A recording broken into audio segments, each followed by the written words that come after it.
que el PBI y la caída de la economía iba a ser un hecho, pero ahora tenemos el número, Belén. Sí, exactamente, Diego. Bueno, son preocupantes las cifras que dio a conocer el INDEC. Un 19,1 cayó la economía en el segundo trimestre.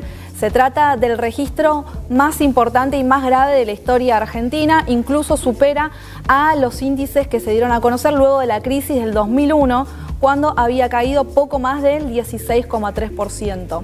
Y sobre la región, Diego, adelantábamos que la Argentina lidera el ranking con relación a los países vecinos. Claro, porque ahí viene el tema, ¿no? Porque uno dice 19,1, ¿es mucho, es poco? Porque no tenés noción. Se sabía que iba a caer, pero mirando alrededor de los países de la región, uno dice, bueno, ¿se pueden haber hecho mejor las cosas o no tanto? ¿Qué pasó? Bueno, por empezar, por ejemplo, Bolivia y Paraguay todavía no cuentan con datos respecto de lo que sería el segundo trimestre, pero sí tenemos otros datos para comparar. Por ejemplo, tenemos a Chile con una caída del 14,1%. Es la caída más fuerte de 1982 en el caso del país vecino. Luego tenemos Brasil con un 11,7%. Es el peor registro desde 1996. Tengamos en cuenta que Brasil es el país con más casos de muertes, es el segundo con más muertes del mundo.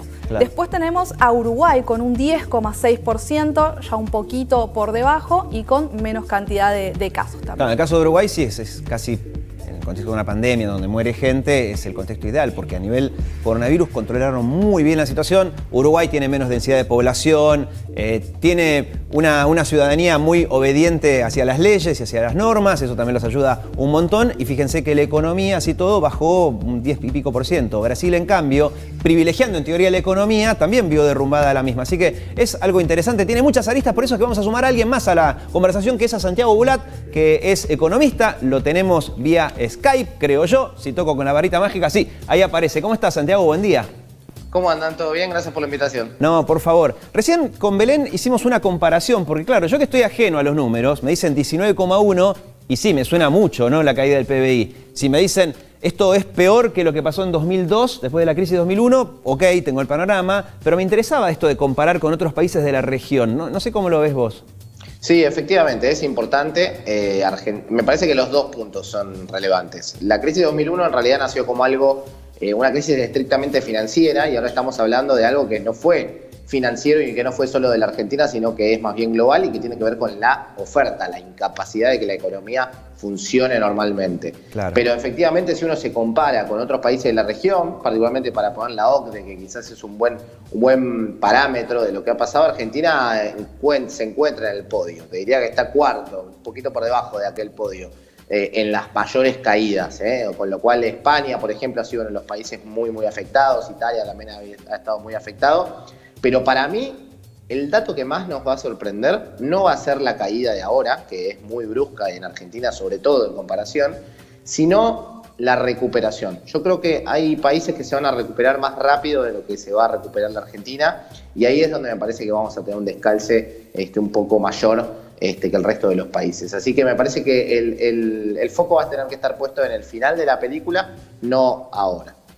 Claro, es interesante, lo había pensado. Yo me quedé con la parte trágica de la actualidad, pero claro, todavía falta la segunda parte, ¿no? Que es cuán rápido nos vamos a recuperar. Bueno, es interesante eso. Y la cuestión dólar, que por ahí va de la mano, ¿no? ¿Tiene algo que ver en nuestra recuperación? Ahora hay una suerte de feriado cambiario porque los ahorristas no pueden comprar por una cuestión de los pibes de sistema de los bancos que no dan abasto.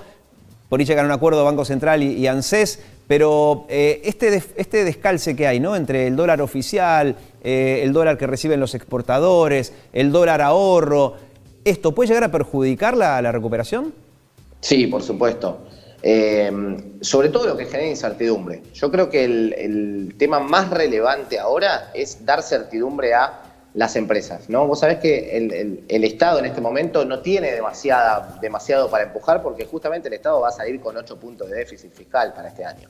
Y el año que viene va a seguir con déficit de 4,5 según las proyecciones del presupuesto. Entonces el Estado no tiene demasiado para ser el motor de la economía, creo yo, como termina declarando parte del gobierno. Entonces lo que tenés que sostener básicamente es que el privado sea el que vuelva a empujar. Y claramente la falta de expectativas, algunas declaraciones que incluso escuché en este canal en el día de ayer sobre la incertidumbre que hay respecto de temas como la propiedad privada, la intervención de empresas, no saber qué va a pasar en materia cambiaria, cuántos dólares voy a tener para poder girar al exterior para pagar importaciones, para pagar deudas y demás.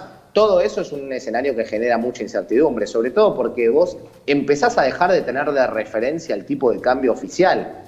Entonces lo que empezás a pensar es decir, bueno, ¿cuánto me cuesta realmente acceder a la libre cantidad de dólares que yo quiera para poder disponer, girar divisas, comprar insumos y todo? Y ese tipo de cambio ya te habla de un tipo de cambio de 130. No digo que toda la economía se vaya a ajustar a eso, pero claramente poner más trabas a las importaciones, más trabas al giro de divisas, más trabas al pago de deudas, como viene pasando, hace que las empresas tengan que empezar a conseguir dólares por otro lado. Y esos dólares por otro lado se consiguen con el contado con liquidación. Y ese dólar es mucho más alto que el 76 actual. La brecha es casi del 100%. Claro. Entonces, hay que tener cuidado con estas restricciones porque quizás querés evitar el tema inflacionario y ya termina sucediendo. Santiago, ¿qué tal? Buen día, Belén te saluda. Te quería consultar a propósito de los múltiples tipos de cambios que podemos encontrar en el país ahora. En las últimas horas, el contado con liquidación y el dólar MEP tocaron un récord. Te quería consultar cómo ves el incremento de las brechas y hasta dónde pueden seguir creciendo.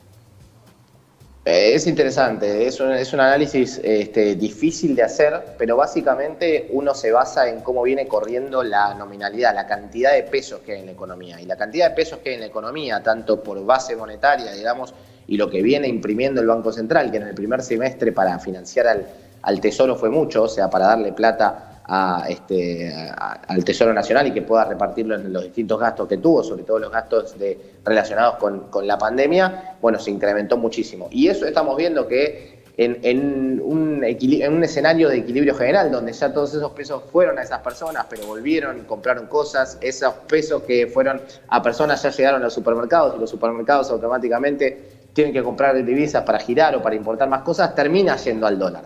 Entonces no es que solamente llega a una determinada cantidad de personas y esas personas no lo usan porque terminan comprando insumos, sino que finalmente tantos pesos en la economía hacen que le lleguen a una persona, que esa persona compra un bien, la persona que le vendió ese bien puede después ir a comprar dólares. Entonces, la gran cantidad de pesos que viene habiendo hace que la brecha sea más alta de lo que ha sido en otros momentos. El pico nuestro había sido en el año 2013, allí la brecha había llegado a ser más del 100% hasta que devaluaste.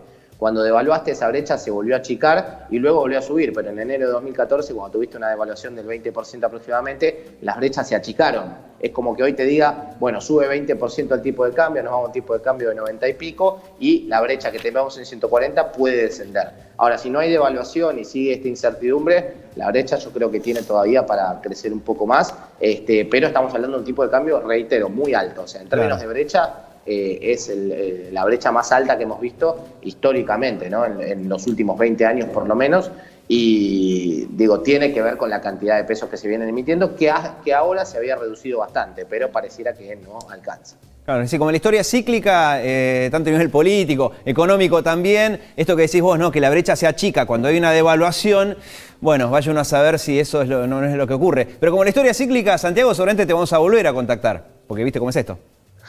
Por favor, un gusto hablar con ustedes. Gracias, muy claro, como siempre. Bueno, Santiago Bulat, ¿sí? Economista que nos da una mano junto con Belén Escobar para entender qué está